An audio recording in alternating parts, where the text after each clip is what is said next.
Hinahanap ko rin kasi ang asawa ko. Ilang buwan ko na rin siyang hinahanap. Pero hindi ko pa rin siya makita.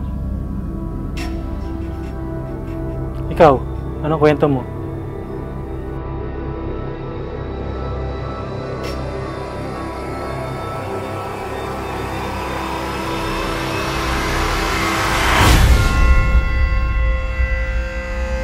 Naway kasi kami ng kapatid ko. At sa lala ng pag-aaway namin, naghiwalay kami ng landas.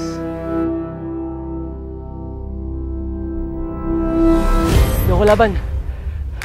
May hinanap lang ako. Ang ginagawa mo dito? May hinanap lang ako.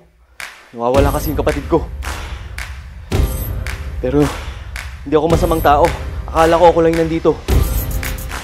Magtulungan na lang tayo para hanapin sila.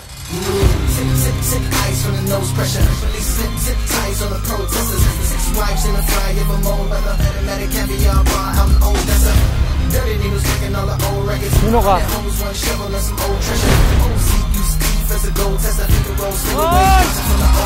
Kaya sinusuhit ko ngayon itong gubat para hanapin siya. Nagsisisi na ako sa mga ginawa ko. Sana makita ko na siya. Konti na lang, mahal ko. Magkikita rin tayo.